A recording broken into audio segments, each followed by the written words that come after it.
Paz do Senhor, povo abençoado. Vamos se colocar de pé na presença do Senhor Jesus. Normalmente esses dias que dá mais problema aqui são os melhores dias, hein? Então aproveita que o anjo está passando aí.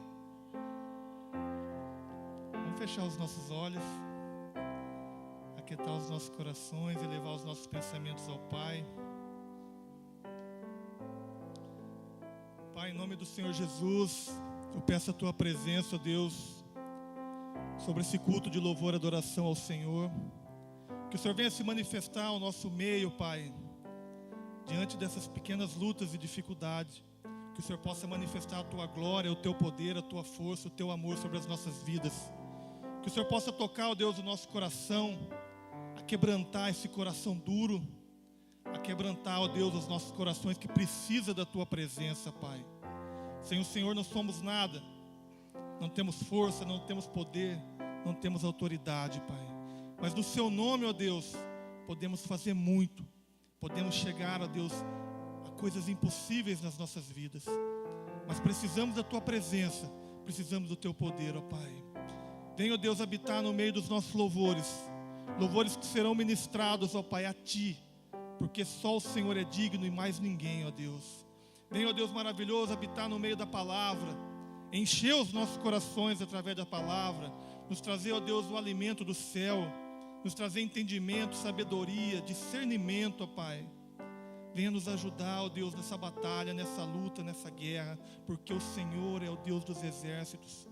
O Senhor é Deus acima de tudo e acima de todos. Eu peço a Tua presença, Pai. Eu sei que o Teu amor pelas nossas vidas nunca falha, Deus. Toca os nossos corações de uma forma sobrenatural. Abençoa, Deus maravilhoso, aqueles que estão aqui presentes, aqueles que ainda vão chegar, aqueles que vão nos acompanhar através das redes sociais. Que o Teu amor, ó Pai, que é objetivo, que é direto, possa alcançar os nossos corações. Te dou graça, ó Deus, por tudo que o Senhor tem feito e por tudo que o Senhor vai fazer. Assim eu te peço e já te agradeço, em nome do Senhor Jesus. Amém e amém. Dê um aplauso a Ele bem forte, igreja.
Aleluia. Vamos melhorar esse aplauso porque Deus merece.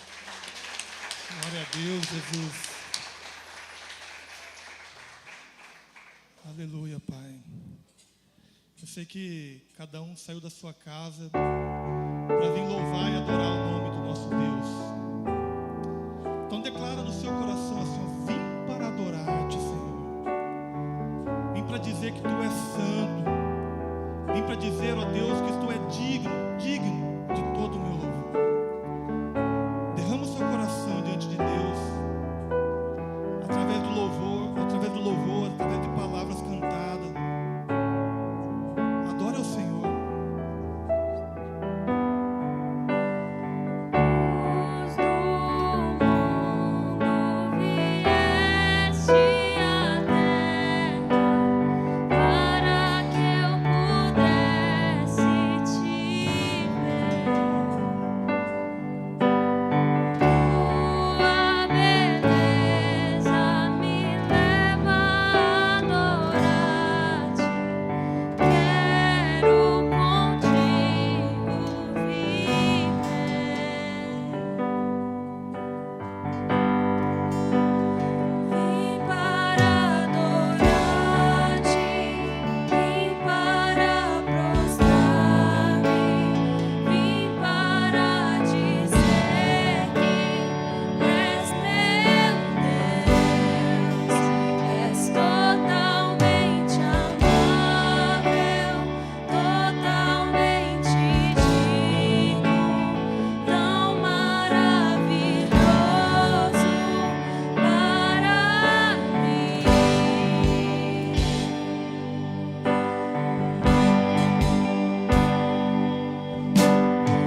louvamos e te agradecemos.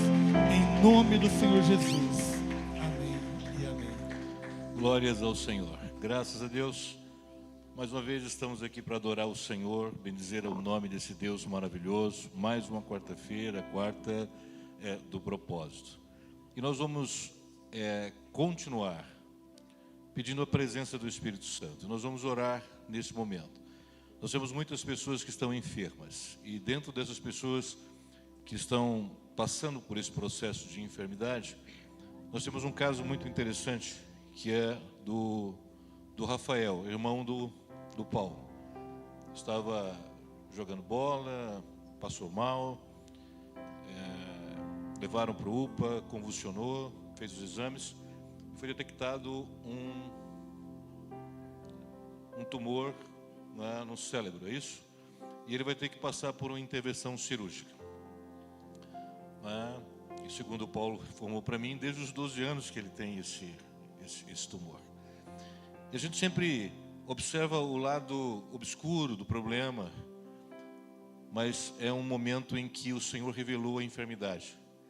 E se o Senhor revela a enfermidade, é porque existe a cura. Você crê nisso? Então nós vamos orar agora pelo Rafael. Eu quero chamar o Paulo aqui, por favor. Eu quero que você levante a sua mão. Eu vou impor as mãos sobre ele, porque a palavra do Senhor fala assim: imporão as mãos sobre os enfermos e eles serão. Mais uma vez, imporão as mãos sobre os enfermos e eles serão. Então levante a sua mão agora em nome do Senhor Jesus. Pai, eu te dou graças, Senhor, pela vida do teu servo que hoje está aqui. Ó Deus bendito, o Senhor conhece o seu coração e as suas preocupações. Mas nós estamos aqui, meu Pai Celestial, na autoridade que nos é otorgada como ministros do Evangelho, para declarar a cura, Senhor amado. Ó Deus, ele está representando o seu irmão, Pai, que está em casa, meu Deus amado. Entra com sua providência, com a sua mão de poder, com a sua mão de graça, com a sua mão transformadora, e vai rompendo, Senhor, com as barreiras, vai removendo, Senhor, a enfermidade. O Senhor é poderoso para isso fazer. E nós, meu Pai Celestial, ó Deus, como igreja reunida neste lugar, pedimos, meu Pai Celestial, que o Senhor opere a cura, Senhor, a cura divina, meu Pai amado. Rompe, meu Pai Celestial, com tudo que segura. Remove, Senhor amado, ó Deus bendito, aquele tumor. Ó Deus amado, eu quero que o Senhor faça com que, Senhor, os médicos fiquem, meu Pai Celestial, sem saber o que dizer, porque a Tua glória é poderosa, meu Pai amado. Então, em nome do Senhor Jesus, nós declaramos cura para o Teu servo Rafael, em nome de Cristo Jesus. Amém e graças a Deus. Glória a Jesus. Aplauda o Senhor agora. Deus abençoe. Glórias ao Senhor Jesus. Mas nós temos mais pessoas enfermas, temos mais pessoas com dificuldades, que estão em casa, não puderam vir por causa disso. E na mesma fé que nós oramos pela cura do Rafael, nós vamos orar para a cura dessas pessoas também. Então levante sua mão agora e pense naquela pessoa que está enferma, que não veio por causa da enfermidade. Senhor, eu peço que a Tua unção seja derramada neste lugar. Assim como o Teu anjo, Senhor, foi até a casa do Rafael e operou milagre, eu creio nisso, Senhor. Creio também, meu Pai Celestial, que o Senhor está fazendo a obra no coração e na vida daqueles que estão enfermos, meu Pai.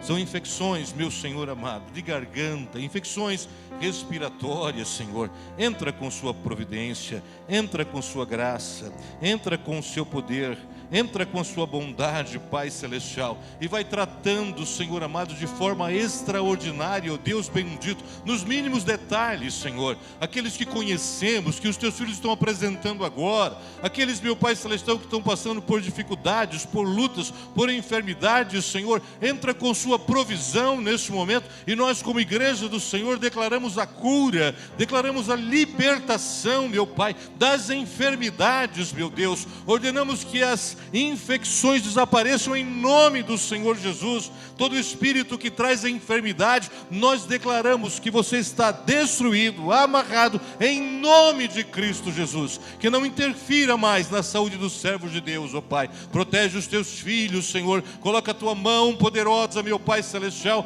para apacentar, meu Senhor, no cuidado da saúde na vida de cada um dos Teus servos, Pai. É o que nós profetizamos nesta noite, em nome de Cristo Jesus. Amém e graças a Deus. Glória a Jesus. Se crê nisso, dá glória a Deus. Aleluia. Vamos sentar em nome do Senhor Jesus.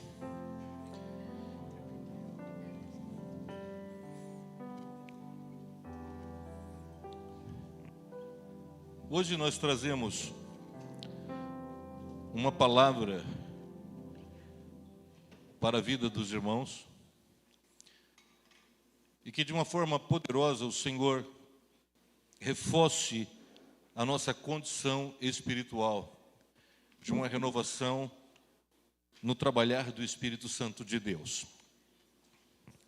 Eu gostaria que você abrisse a sua Bíblia, por favor, no livro de 1 Timóteo, capítulo 3.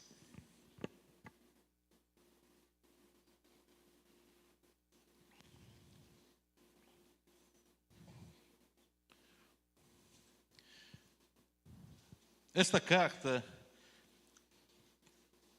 ela é direcional a uma ação de realização da presença de Deus e da vontade do ser humano no exercício da sua fé, no exercício da obra do Senhor. Então a palavra fala assim, ó, fiel é a palavra.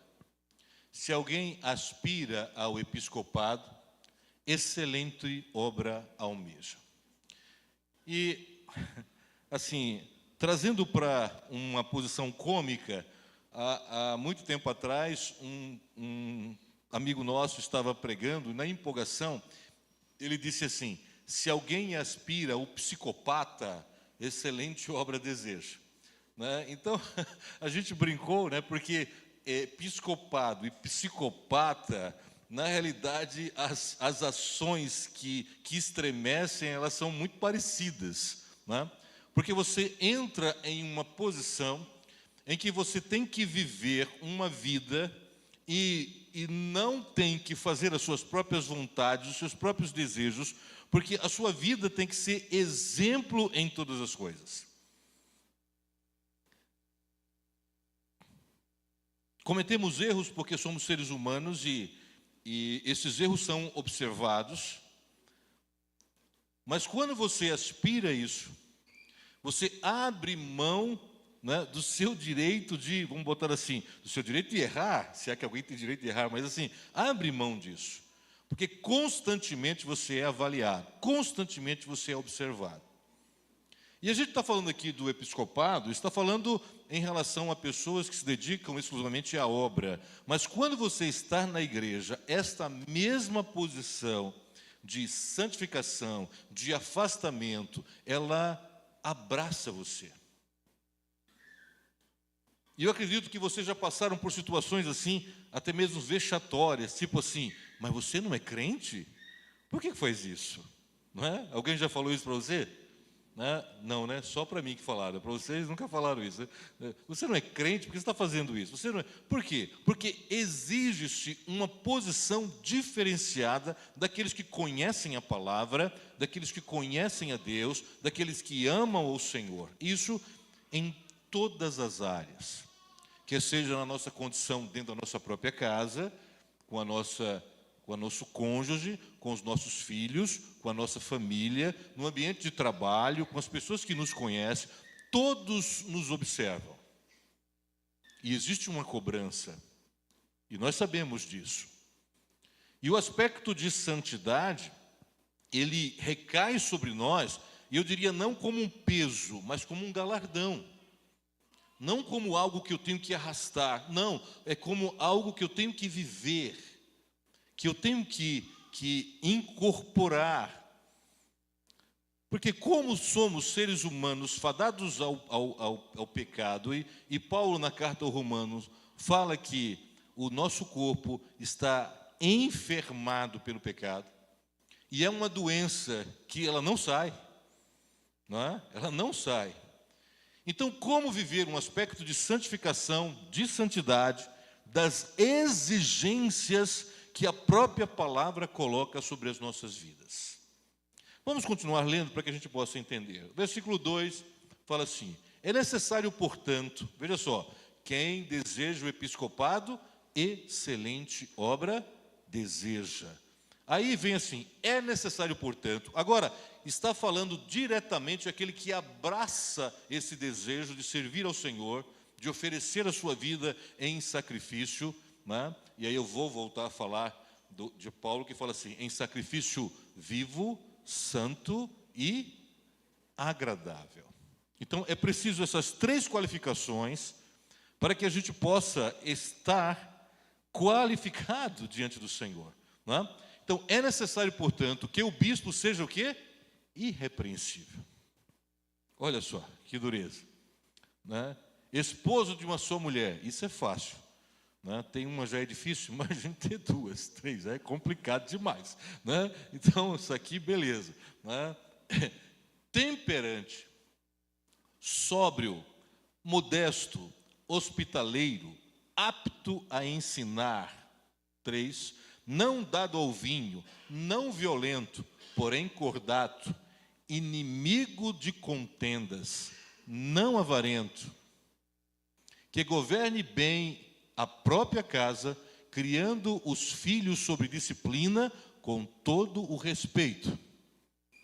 Pois se alguém não sabe governar a própria casa, como cuidará da igreja de Deus? Então, a gente para analisar que existe uma atribuição pesada sobre aqueles que abraçam o ministério, sobre aqueles que desejam fazer a obra de Deus, sobre aqueles que precisam fazer a obra de Deus, sobre aqueles que se colocam como chamados do Senhor para isso. Se eu começar a analisar isso de uma forma muito clara, muito direta, eu estou abrindo mão da minha humanidade, ou do meu livre-arbítrio, ou, como você queira, do direito de pecar. A minha vida não me pertence. A minha vida pertence ao Senhor. E quem participou das escolas bíblicas sabe que nós somos o quê? Escravos do Senhor. Ele é o nosso dono. Porque existe uma posição de dizer assim, eu sou livre, não é? Eu sou livre. Tem até um louvor bonito, eu sou livre, não é? O resto eu não sei. Mas assim, essa atribuição de liberdade, ela não é de fato verdadeira. Eu tenho o direito de escolha, porém eu sou escravo daquele que me comprou. Eu era subjugado pelo pecado. O sangue de Cristo me libertou. Ele comprou a minha vida. Se o Senhor comprou a minha vida, eu não sou mais escravo do pecado, mas eu sou escravo daquele que tem a posse. E quem que tem a posse? O Senhor. Então, quando eu falo que eu sou livre, eu estou abrindo mão do direito de fazer aquilo que Ele me ordenou. E aí eu começo a pensar nessa questão do livre-arbítrio. Se o meu corpo é enfermo, e eu inclino para o pecado, inclino para fazer as coisas erradas, e eu sou livre para decidir, qual vai ser a minha decisão? O pecado. Sim ou não? É. Porque o meu corpo inclina para isso. A palavra diz que nós somos tentados pelos nossos próprios desejos, pelas nossas próprias vontades. Eu até brinco com você que não adianta vir me subornar com chocolate, né? Mas não me venha com pastel não, que eu posso até ceder, né? Então, né? Essa minha fraqueza eu preciso blindar, eu preciso fugir. Eu não posso ter o direito de me aproximar de uma bandeja de pastel, entende? Eu vou ficar olhando para ela, né? Vem aquele cheirinho assim de, né, queijo, bacon, né? Não vai dar certo isso, né? Entendeu? Então eu vou ficar olhando, alguém vai pegar e vai comer, ele vai mastigar e eu vou salivar, entendeu como é que é? Daqui a pouco onde é que eu estou? Comendo pastel. Muita gente cai no descaso, muita gente é envergonhado, muita gente é apontado porque começa a ficar perto daquilo que te leva a pecar. A minha carne inclina para o pecado. Então, se eu tenho o direito de escolher, eu vou escolher o quê? O pecado. Mas se eu abro mão do meu direito de escolha, se eu digo que eu não me pertenço, o Senhor Jesus pertence, ou seja, eu pertenço ao Senhor e eu sou escravo dele, e como escravo eu não tenho o quê? Direitos. Como escravo eu tenho o quê? Deveres. Mas eu não quero ser escravo, eu quero ser livre.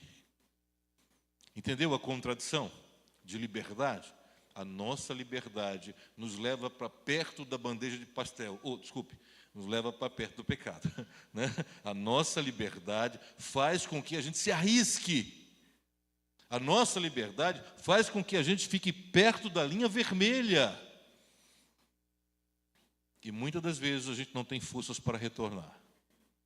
Mas se eu sou escravo, então eu vou olhar para isso aqui. Vamos voltar para o versículo 2, por favor. Eu vou olhar para isso aqui e vou dizer assim: olha, é necessário, portanto, porque eu escolhi ser escravo do Senhor, é necessário, portanto, que estas coisas estejam na minha frente. Eu preciso ser irrepreensível. Então eu tenho que fazer as coisas certas. Vou tropeçar? Claro, mas a misericórdia do Senhor vai me alcançar, né? Eu vou cometer erros? Muitos. Mas eu não posso, não devo e não quero me aproximar da bandeja de pastel. Não vou ficar perto. Ô apóstolo, tem pastel na minha casa. Deus abençoe. Vou para outra. Não quero, eu preciso fugir. Por isso que a palavra do Senhor fala assim, que nós devemos fugir da aparência do mal. Porque o nosso direito de escolha nos leva a errar. O nosso direito de escolha nos leva a aceitar o desejo do nosso coração. O nosso direito de escolha nos leva a dizer, eu mereço. Já ouviu isso? Já falou isso para você? Né? Vamos comer um lanche, você está de dieta. Vamos comer um lanche ali e tal, lá no... Onde é que tem aquele lanchão grandão lá? Quase 2, quase 5, alguma coisa dessa natureza assim, né? Vamos lá comer e tal, aquela coisa. Aí você, eu não vou sabotar, eu não vou me sabotar. Aí vem aquela vozinha do pica-pau de chifre, já viu o pica-pauzinho de chifre, né? Fala assim, você merece. Aí você é seduzido por essa voz no seu ouvido, você merece, trabalhou tanto, você merece. Aí o que acontece? Vai para o pastel, né? Vai para o pastel e sabota você. Aí o que acontece quando você é sabotado? Você se rende, né? Vai uma vez, não aconteceu nada, foi na balança, se pesou, né? Olha, não engordei, posso ir de novo, né? Então você vai começando a se machucar sem saber, a se destruir sem saber, porque você está dando vazão à sua própria vontade, ao seu próprio desejo. Então, como o fruto da carne, ele é inerente dessa nossa posição carnal, eu preciso viver no Espírito, para não satisfazer a vontade da carne. Eu preciso ter ouvidos para ouvir, não o meu desejo, não a minha vontade, mas sim aquilo que o Senhor tem estabelecido para a minha vida. Então, por isso que eu tento me considerar escravo do Senhor, porque se eu ficar livre, eu vou me lambuzar. E a gente não quer ouvir alguma coisa tipo assim, você não é crente, por que está fazendo isso? Você não é crente, por que fala assim? Você não é crente, por que age dessa maneira? Porque o diabo sempre coloca alguém para nos envergonhar. Ele sempre vai colocar alguém para apontar. Ele sempre vai colocar alguém para dizer. E às vezes nem é o diabo, às vezes é o próprio Espírito Santo. Fala assim, ó, eu te falei, mas você não me ouviu. Né? Lembra, maridos, daquela voz da sua esposa dizendo assim, eu te disse, né? Eu te falei, né? E você fica nervoso assim, range os dentes e não pode falar nada porque ela está certa. Ela falou para você, ela disse, e você não deu ouvidos. Não é verdade? Eu já ouvi tanto isso, meu Jesus, você não faz ideia. Eu te disse, eu te falei, e você fica irritado, mas você usou do seu direito de escolha. Mas o Senhor fala assim, que eu preciso ser o quê? Irrepreensível. Irrepreensível. Eu tenho que ser temperante, sóbrio, controlado, não nervosinho, não irritado. Já prestou atenção que quando você está em uma conversa e você acha que você tem razão, você não quer ouvir os outros, não é? Você se irrita, entendeu? A pessoa está falando, você está irritado com ele, porque você acha que você tem razão, você não quer ouvir mais nada. Dá vontade de para! Não é verdade? Para! Às vezes a gente faz isso com o Espírito Santo. Ele está falando com a gente. Não faz, não vai, não. E a gente fica teimando. E a gente fala para ele, para! E sabe o que acontece? Ele para. E por isso que eu tenho que ser o quê? Temperante. Fala assim, eu tenho que ser temperante. Muito bem. Mas não colocar muita pimenta no tempero, ok? Eu tenho que ser temperado. Eu tenho que ser controlado. Eu tenho que ser sóbrio. É isso que eu tenho que ser. Sóbrio nas minhas decisões. Eu tenho que ouvir tudo. Eu tenho que observar tudo. Quando eu era adolescente, faz pouco tempo isso, né? Eu estudava no colégio de aplicação. O colégio de aplicação é um colégio dentro da Universidade Federal do Estado de Sergipe. Então, você tinha que fazer o vestibulinho que eles falavam, porque só tinha 30 vagas. O colégio de aplicação é uma bênção. Tinha 30 vagas que ia da 5ª série até o 3º ano científico. Vocês decifrem assim, porque na minha época era isso, né? Tinha o 1º grau e o 2º grau, né? Hoje eu nem sei como é que é o negócio, né? Mas você entrava na 5ª série e saía para fazer o vestibular. Só tinha 30 vagas. A média era 7. E se você reprovasse, você era convidado a sair para dar vaga para uma outra pessoa que quisesse estudar, né? Então era dessa forma. Então o regime era o regime da universidade. A gente ia e ficava lá, e entrava, e estudava. Os professores do colégio de aplicação eram os professores da universidade, né? Então era uma maravilha, porque você não tinha coordenador. Como é o nome daquela tia que ficava fiscalizando a gente se a gente estava gaseando aula? Inspetora, não tinha nada disso. Só estava no colégio de aplicação quem queria estudar. Quem não queria estudar, reprovava e ia embora. E eu ia da minha casa para lá, para a universidade, e a Universidade Federal do Estado de Sergipe não fica em Aracaju, fica em São Cristóvão. Então, da minha casa para a universidade eram 16 quilômetros. E eu ia de bike, ia de bicicleta, né?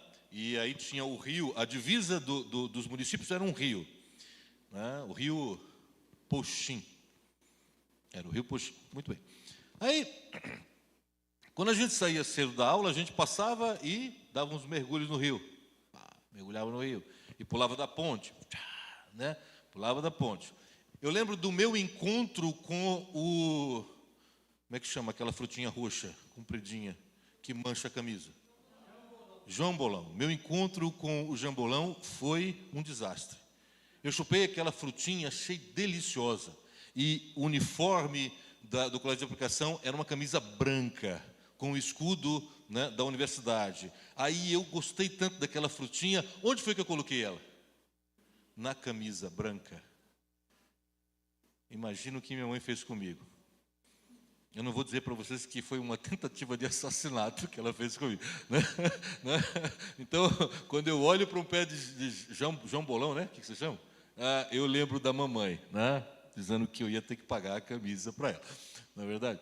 Bom, a gente pulava da ponte e aí tinha uma represa, e a represa quebrou. Choveu bastante, a represa quebrou, né? E aí aquele volume de água enorme e tal. Então aí eu subi na ponte para pular e tinha uma cabeceira assim, eu subi lá na cabeceira lá e aquele volume de água embaixo, o pessoal pula, pula, pula. Aí eu pulei. Quando eu pulei, Deus foi tão misericordioso, porque a água invadiu o sítio, e onde eu pulei era onde terminava a cerca da fazenda. Então tinha um murão, né, que estava submerso. E eu passei pulei de cabeça assim, né? Porque tinha que pular, né? Eu pulei de cabeça assim, e eu passei raspando a barriga no morão assim. E aí eu subi, arranhou até a barriga, eu subi e olhei para os meninos que estavam lá e gritava para eles não pularem, porque quase que eu fico enficado no morão. Por quê? Porque eu exerci meu direito de me aventurar. Porque eu queria mostrar para todo mundo que eu pulava. Porque eu escutei a voz, aquele pica-pauzinho do inferno, dizendo pula, pula, pula. Quantas vezes a gente não faz isso? Quantas vezes a gente não dá ouvido ao nosso próprio desejo, à nossa própria vontade? Mas a palavra fala que eu tenho que ser temperante. E depois eu tenho que ser o quê? Sóbrio. Né? Agora eu lembro de um jargão de um dos personagens do chicoanismo, João Canabrava, você lembra? Né? Que ele falava sóbrio, né? Estava totalmente embriagado, né? Sóbrio. Né? Então, eu tenho que ser sóbrio nas minhas decisões. Eu tenho que observar, eu tenho que olhar, encheu, a água tomou conta, ali tem uma fazenda, tem uma cerca aqui, na divisa, e eu não tive a menor noção de observar aquilo lá. Depois eu subi novamente de cima, dava para você ver o morão embaixo. Então, quando você entra na sobriedade, você começa a ver as coisas como elas realmente são, e não como são desenhadas na sua vontade, não como são desenhados no seu desejo. É por isso que eu tenho que andar no Espírito, para não satisfazer a vontade porque a vontade da carne, ela é agradável. Né? Ela é agradável. Lembra do pastel? É agradável a vontade da carne. Muito bem. Modesto, hospitaleiro, apto para ensinar. Então, se eu tenho que ser apto para ensinar, eu preciso primeiro aprender. Então, eu tenho que adquirir o quê? Conhecimento. A palavra do Senhor está aí para que a gente possa aprender. A palavra do Senhor está exposta. A palavra do Senhor está desenhada. Você no seu celular, você tem vários aplicativos, com cada aplicativo com trocentas traduções de Bíblia. Né? Quando eu comecei a fazer teologia, era uma luta mesmo, uma luta para a gente poder encontrar os livros, correr atrás, ia para as faculdades, ia para as bibliotecas da vida, ligava para as pessoas, era aquele telefone, não sei se você lembra, né, que, né, você botava o dedo, lembra disso? Em casa, ligava para o pessoal, você tem isso aí, você tem esse livro, você fez isso aqui? Hoje não, hoje você senta, abre, né, o Google da vida e você puxa tudo o que você quer. Eu lembro que eu recebi 2 tomos das Institutas de João Calvino. Você não faz ideia da alegria que eu fiquei. Até hoje eu tenho esses 2 tomos. Falta o 3º, que eu não acho em canto nenhum. Hoje você senta, abre, você tem os 3 tomos aqui. A um clique. Quando o pastor deu para mim os 2, eu falei, o senhor sabe o que o senhor está me dando? Ele estava me dando uma relíquia, uma preciosidade. Poucas pessoas têm. Hoje você tem aqui. Mas quanto maior a facilidade, maior a preguiça. Maior a preguiça. Mas a palavra fala que eu tenho que ser apto para ensinar. Então eu tenho que aprender. Eu tenho que me inclinar. Eu tenho que ganhar tempo. Lendo a palavra, comendo a palavra, desfrutando da palavra, para eu poder ensinar. Porque, como é que diz lá no começo do versículo 2? É necessário. É necessário.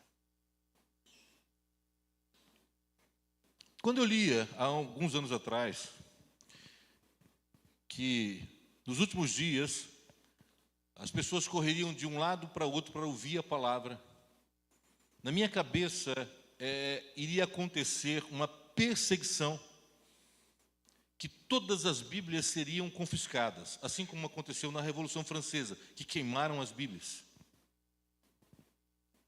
E eu estava totalmente enganado. Não é questão de sequestrar a Bíblia. Eles colocaram várias e várias traduções da Bíblia e são tantas informações que você tem preguiça de ler. E aí quando a gente vai para o livro de Oséias, do profeta Oséias, o meu povo se perde porque falta conhecimento. Não é porque remover o conhecimento, é porque não temos o desejo de ir, de fazer.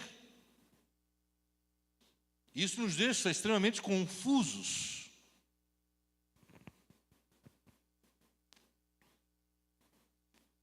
Amém? O versículo 3 inicia assim: não dado ao vinho. Aí fala assim, então, quem deseja o episcopado não pode ser cachaceiro, mas não mesmo, né? Entendeu? Não mesmo. Mas a questão de não ser dado ao vinho é porque no vinho há contenda, né? Você bebe, ele é docinho, ele é agradável, daqui a pouco você está falando mole, entendeu? Está com paz e amor para todo mundo, e aí você vira escárnio. E quando a palavra fala assim, não dado ao vinho, é para que você não se envolva na embriaguez. Porque assim, primeiro fala assim, você tem que ser sóbrio, modesto, hospitaleiro, apto para ensinar.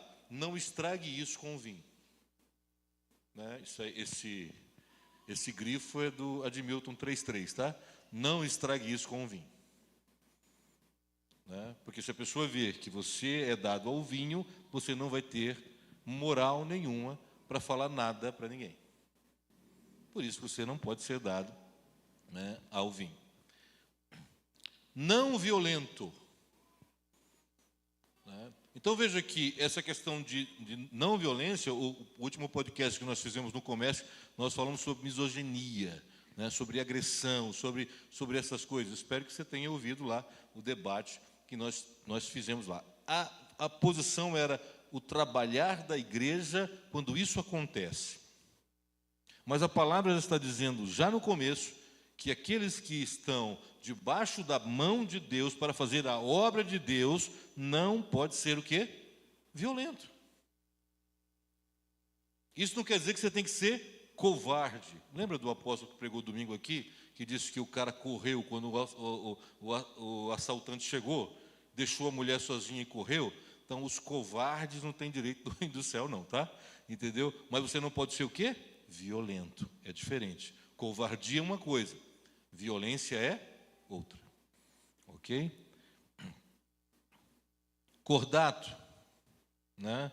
Essa palavra é interessante porque ela reporta a questão de suavidade, de gentileza. Então, aquele que deseja o episcopado tem que ser o quê? Gentil, agradável, porém firme. Tem uma frase célebre do Che Guevara que ele fala assim, tem que endurecer sem perder a ternura. Né? Já ouviu isso? É a sua mãe quando falava assim, a mamãe te ama, mas você vai apanhar. Né? O papai te ama, mas eu vou te corrigir. Então, é endurecer sem perder a ternura. Ok? Muito bem. Inimigo de contendas. Tem que ser conciliador, não avarento. E uma das questões prioritárias é que governe bem a própria casa, criando os filhos sob disciplina, com todo respeito. Né? Isso, eu me reporto ao Vitor, quando falava assim, por que o senhor é tão duro com a gente e tão compreensivo com os outros? Né? Seu filho já falou isso para você? Né? Já falou para mim. Por que você é tão duro? Né? E esse texto responde. Eu espero que responda. Agora já está adulto. Daqui a pouco vai ter os filhos dele para repassar, né, o ensinamento. E o versículo 5, entre parênteses, ele diz assim, ó, pois se alguém não sabe governar a própria casa, como cuidará da igreja de Deus? Isso aqui é muito importante, porque o que acontece? Essa questão de cuidar bem da própria casa não é só do apóstolo, do pastor, do bispo, do presbítero, do diácono, do líder. Isso diz respeito à sua casa também, à sua posição sacerdotal. É preciso governar bem a sua casa. Durante todo o mês de maio nós falamos sobre isso. O que Deus faz, o que Ele requer, o que Ele pede de você, para que você mantenha a sua casa em pleno equilíbrio, né? E aí vem, que não seja neófito, novo demais, para não suceder que se ensoberbeça e incorra na condenação do diabo. Isso é importante porque quando você recebe uma atribuição na igreja, e qualquer atribuição na igreja é ministério. Se eu estou na intercessão, é ministério. Se eu estou na recepção, é ministério. Se eu estou no departamento infantil, é ministério. Se eu estou na zeladoria, é ministério. Se eu estou na pregação, é ministério. No louvor, é ministério. Se eu canto, se eu toco, é ministério. Se eu observo os banheiros da igreja, é ministério. Tudo que se faz na igreja é ministério. E se tudo que se faz na igreja é ministério, você é um psicopata. Deu para entender? Então, assim, se alguém almeja o episcopado, excelente obra deseja. Então, é só o apóstolo. Não, é para todos aqueles que alguma coisa desenvolvem na igreja do Senhor. É um posicionamento não só para aqueles que estão na linha de frente, pregando ou cantando, que são aqueles que mais aparecem, mas para todo o serviço interno e externo da igreja. Então, apóstolo, quer dizer que quando eu aceitei ser intercessor, eu virei um psicopata? Também, né? É um episcopado, é uma excelente obra. Aí quando eu aceitei ajudar lá no departamento infantil, você está debaixo de uma direção, você é um líder, você é responsável por uma parte importante. Essas coisas, elas precisam estar na sua vida. Então, cada um de vocês aqui tem esse grau de importância, este grau de relevância, e precisa entender que estas coisas precisam ser realidade nas nossas vidas. Volto a dizer, podemos errar? Sim. Podemos. Mas não devemos. E temos que fazer tudo para passar longe de onde? Do famigerado do pastel. Não posso passar perto. Não posso me dar o luxo. Eu tenho que ser forte. E ser forte não é falar assim, eu vou passar perto, eu quero ver se esse pastel me pega. Não. Ser forte é falar assim, fica aí que eu vou embora. Entendeu? Não vou passar perto. Alguém outro dia falou para mim, então você não foi liberto. Liberto eu fui, pela misericórdia do Senhor. Eu não vou ceder à tentação. Porque a palavra do Senhor fala assim, resistir ao diabo e fugir da aparência. Tem gente que foge do diabo e resiste à aparência. Entendeu a inversão? Do diabo a gente resiste, em nome de Jesus. Da aparência do mal a gente foge. Dá linha na pipa, some. De repente alguém chega e fala assim, por que o apóstolo fica rodeando aquela padaria? Por que ele tem que parar o carro na frente da padaria? Por que agora ele está tomando café todos os dias naquela padaria? Estás a ver? Por que agora ele está sentado dentro da padaria? Por que agora ele está olhando para o mostrador? Como é que chama aquilo lá? Sei lá. Né? Como é que é o nome? Esse negócio aí que eu não sei o que é. Você está olhando. Por quê? Porque eu estou contemplando o quê? O pastel, cara. Entendeu? Não é assim, Primeiro eu passo perto, depois eu estaciono, depois eu desço, depois eu entro, depois eu sento. É só um café. É só um café. Mas a palavra fala o que para mim? fugir da aparência do mal. Por quê? Porque eu tenho um episcopado na minha vida. Eu tenho um chamado na minha vida. Eu tenho algo mais na minha vida. E eu quero falar para você, meu amado irmão, que você foi chamado para ir para o céu. Amém? Isso é muito importante. Chamado para ir para o céu. Isso é que é importante.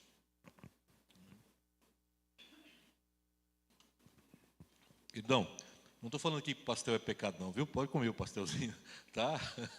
Não é? Mas é assim, o desejo do nosso coração. Foge disso. Foge.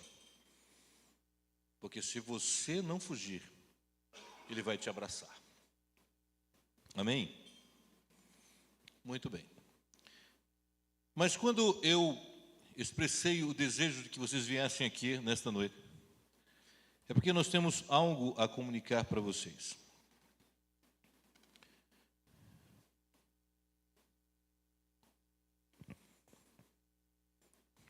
O Victor Fernandes, ele tem uma frase muito interessante que ele fala assim: ciclos se encerram, mesmo que sentimentos permaneçam.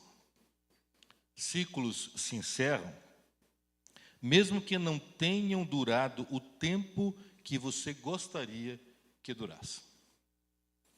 E um colega meu, o pastor Éder, ele fala assim: o único ciclo que não pode se encerrar é o casamento. Mas todos os outros ciclos têm começo, meio e fim. E tudo tem um propósito designado, não é, pelo Senhor. Abra sua Bíblia em Atos capítulo 13.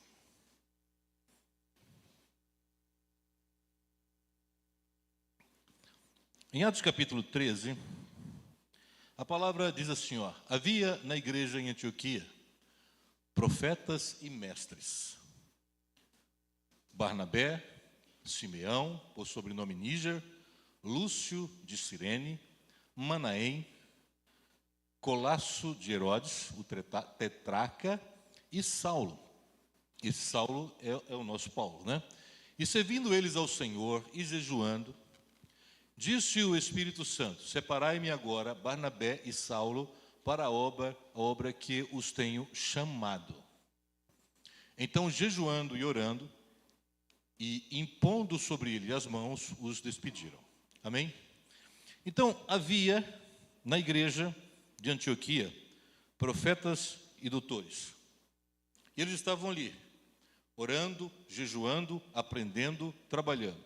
Em dado momento, o Espírito Santo falou assim: encerrou o ciclo aqui para alguns de vocês. E dentro desta visão espiritual, o Senhor separou Barnabé e Saulo para uma obra que eles tinham que fazer. Eles não iriam continuar na igreja em Antioquia. Eles teriam que sair para fazer outra coisa que o Espírito Santo determinou na vida deles. E aí começa a história de Paulo, as suas viagens, o seu trabalho e tudo mais. E a igreja de Antioquia, ela não desapareceu, ela permaneceu ali, fazendo o trabalho que sempre fez, desenvolvendo as tarefas que sempre fizeram. Por que eu estou falando isso, irmãos? É porque hoje, né, está encerrando o ciclo pastoral na Igreja Geração de Cristo, do pastor Wellington e da pastora Daiane. Então, ontem eles conversaram comigo, aliás, tem 15 dias que a gente vem conversando, né, sobre essas questões, e chegou à conclusão no coração dele que chegou o momento dele dar continuidade à sua vida ministerial. Ele deseja abrir um ministério, não é? Trabalhar dentro daquilo que o Senhor tem colocado no seu coração.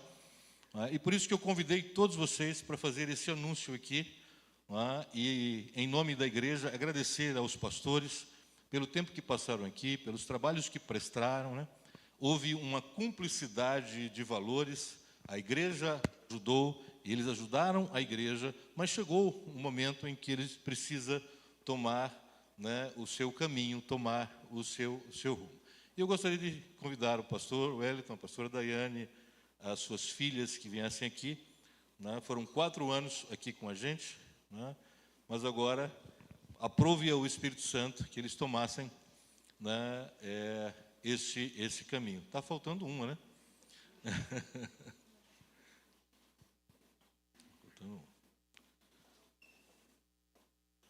Pode chamar, pode chamar.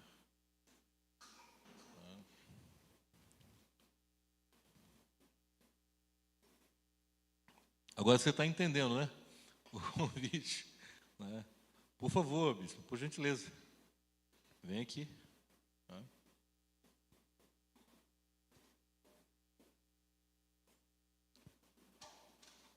Assim como o Espírito Santo, ele trabalhou no nosso coração, na nossa vida, na vida do pastor Hélio, da pastora Daiane, assim como o Senhor foi maravilhoso em trabalhar na vida deles aqui, eu tenho certeza de que o Espírito Santo continuará trabalhando na vida do servo de Deus, dentro daquilo que o Senhor determinou na vida dele para fazer, né? Antioquia permanece, amém? Mas o Senhor tem algo na vida deles, dessa família, que precisa que eles desenvolvam. Eu gostaria que vocês ficassem em pé, nós vamos orar ao Senhor. Edinha, por favor, queria que você orasse. É importante, então tá bom.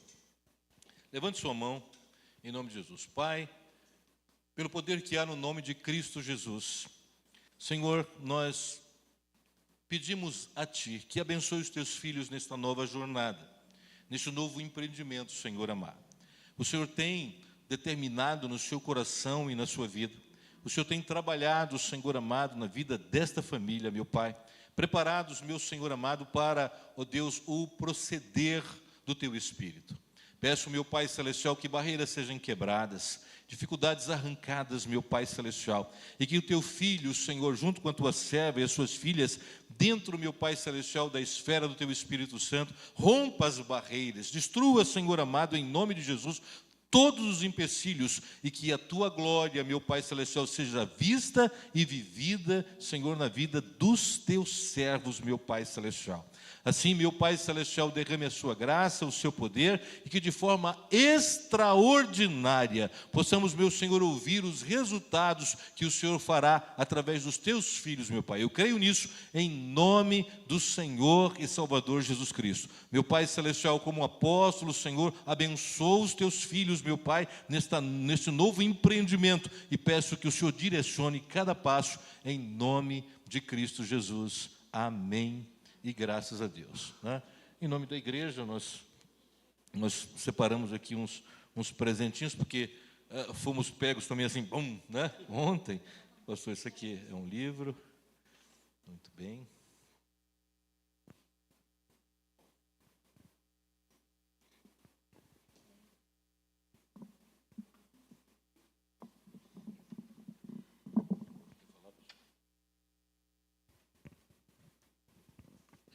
Shalom, irmãos.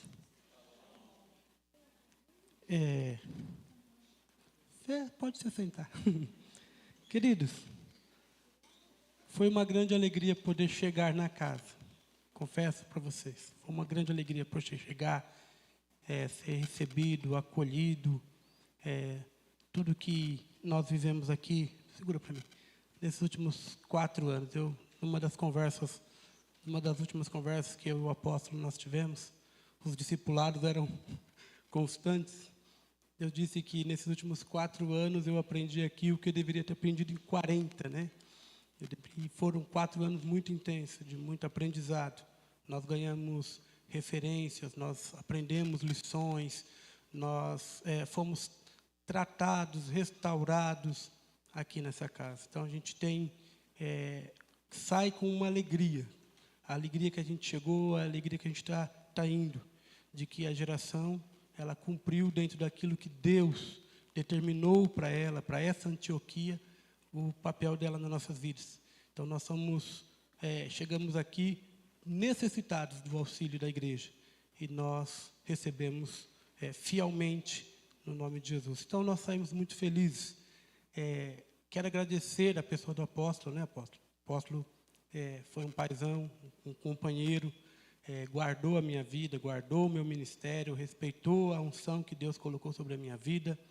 Quero agradecer cada um de vocês pela parceria, pela amizade, pela comunhão, por tudo que cada um de vocês fizeram de maneira direta ou indireta na minha vida. Tudo que vocês fizeram está somado na minha vida, vou carregar comigo. E como eu sempre digo a vocês, se tem uma coisa que eu não carrego no meu coração é ingratidão. Então, eu vou carregar a gratidão, a geração, eu e a minha família, por muito tempo e por todo o tempo que nós estivermos aqui. A gente sabe que a gente vai se encontrar por aí em algum momento, não é verdade? A gente vai se ver, a gente vai se falar em algum momento. Mas o mais importante é a gente chegar no final da jornada e a gente poder se encontrar lá no céu com o Senhor, no nome de Jesus. Obrigado a todos, obrigado apóstolo, obrigado igreja, no nome de Jesus. Bom, eu fiquei o dia todo pensando no que preparar para... Pensei, falei, vou escrever, mas vai chegar na hora, eu acho que eu não vou conseguir falar nada. Já chorei muito, que eu tinha que chorar, mas chorei de alegria por saber que um dia, quando nós oramos, o Senhor nos trouxe até aqui e Ele fez uma grande obra, né? Através da vida do apóstolo. É um paizão, nunca vou esquecer do apóstolo, da bispa e de todos vocês, como irmãos. Eu já tinha irmãos e ganhei mais irmãos, né?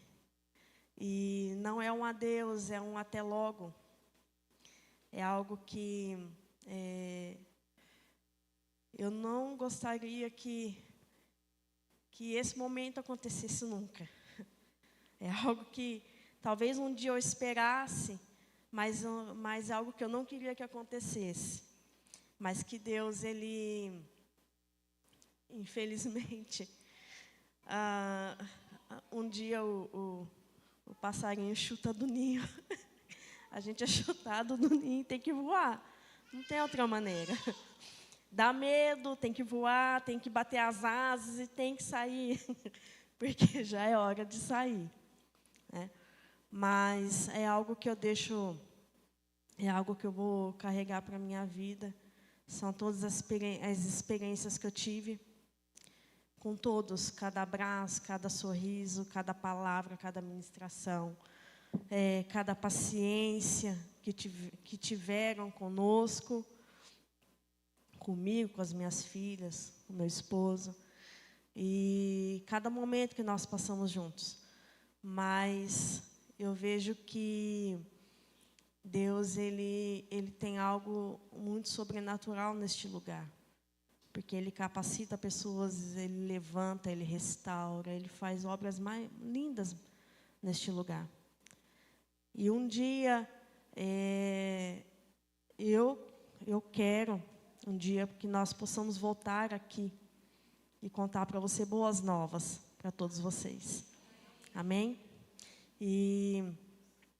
Então, é muita gratidão, eu tenho muita gratidão dentro de mim.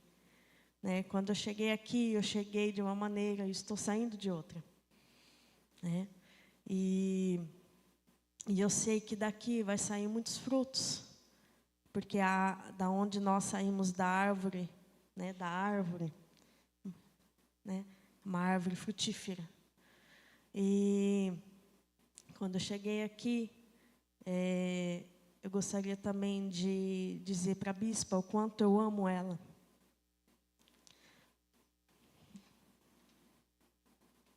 Desculpa. Quanto eu amo ela.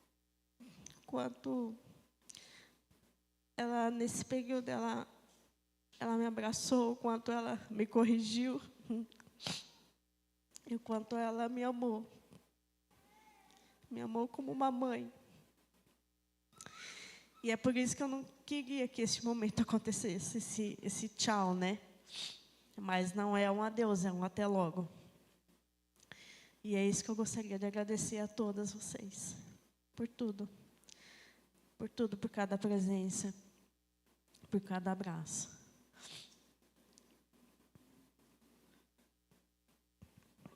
Graça e paz, irmãos.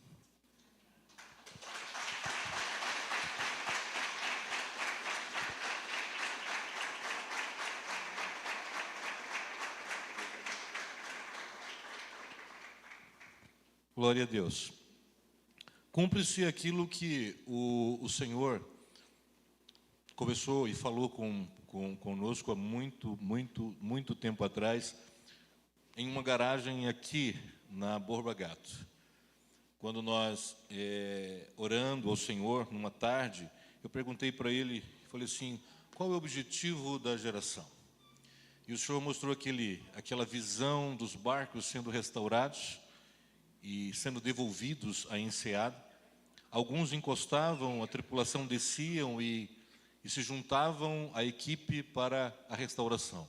E outros seguiam o seu caminho, porque o porto não é aqui.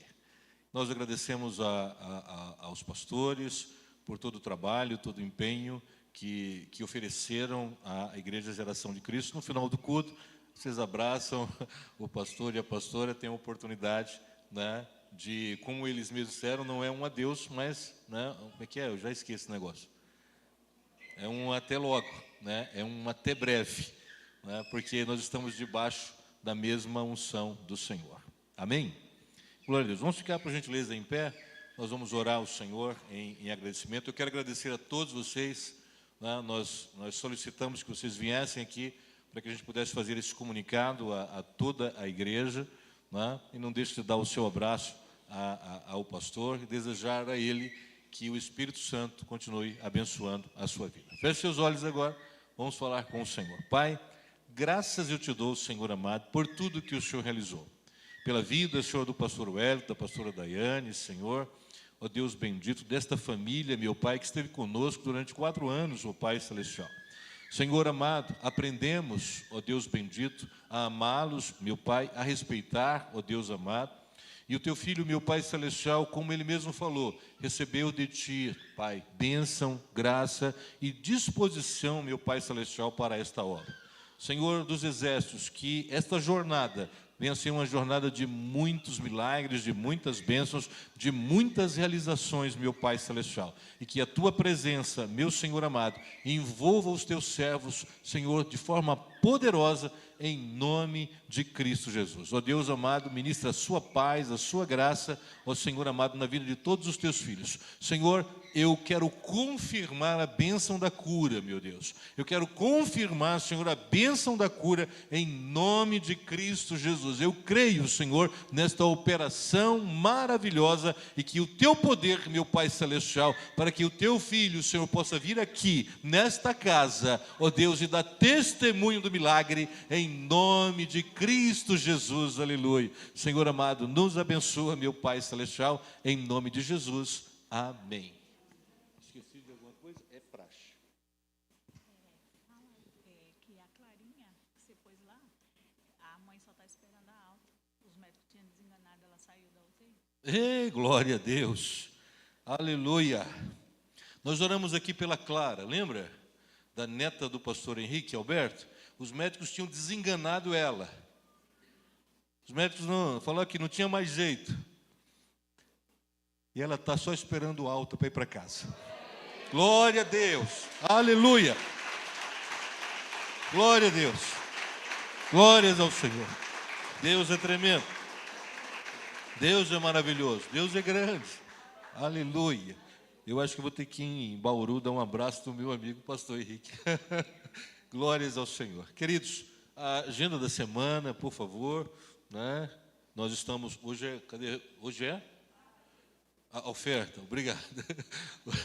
Hoje é quarta-feira, não é domingo, é quarta-feira, né? Então, amanhã é feriado, nós não teremos a reunião, a confraria com os homens, né? Amanhã os homens cuidem das suas esposas, levem para jantar, né? Faz uma prévia, né? Uma prévia do dia dos namorados, né? Já faz o aquecimento amanhã, não é verdade?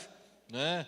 Não fica olhando assim com cara feia para mim não, porque leva a sua esposa lá, entendeu? Ok? Na sexta-feira a gente tem oração no monte, aqui no Ipanema, né? No sábado nós temos jornada tripla, isso aí, evangelismo, escola bíblica e culto dos jovens, amém? Então, jornada tripla, graças a Deus que os caras não estão aqui, né, para fazer aquele, né, entendeu? Mas por que vocês não estão aqui para tocar o hino final? Né? Tá diferente hoje, né? Então, tá bom, olha isso. Bom, já deu o aviso dos jovens, então não tem aquele, não tem, né?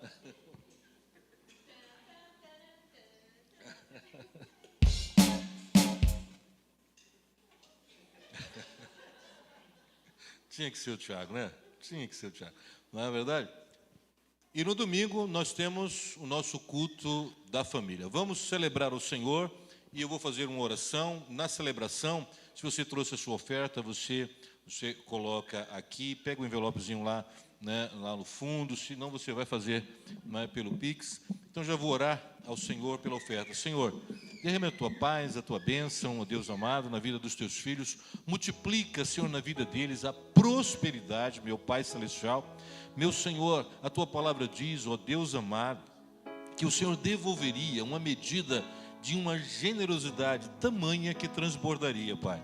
E eu peço na vida de cada um transbordar da tua graça, saúde, paz, alegria, vitória, Senhor amado, e presença do teu Espírito. Que isso tudo transborde, meu Deus, na vida dos teus servos, meu Pai. Te agradeço por tudo, em nome de Cristo Jesus. Amém. Graças a Deus. Vamos adorar o Senhor, ofertar e dizimar na casa de Deus.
Aleluia.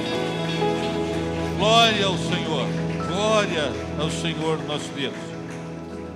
Ao Nós vamos ser despedidos com a bênção apostólica. O pastor e a família dele vai estar ali no hall e você vai ter a oportunidade de abraçá-lo e se despedir dele. Ergam as suas mãos em nome de Jesus. Pai, eu te dou graças, Senhor, por tudo que o Senhor realizou em nossas vidas, por toda a bênção, pelo milagre, Senhor, que já profetizamos e pelo milagre, meu Pai Celestial, que já foi realizado, Pai. Muito obrigado, muito obrigado. Leva-nos em paz, Senhor, e nos abençoa.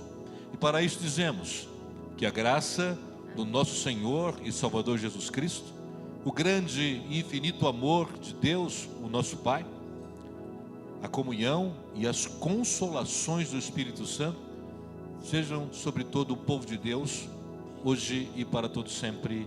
Amém. Graças a Deus. Abraço o seu irmão, deseja a ele um continuar de semana abençoado. Deus abençoe a todos e muito obrigado.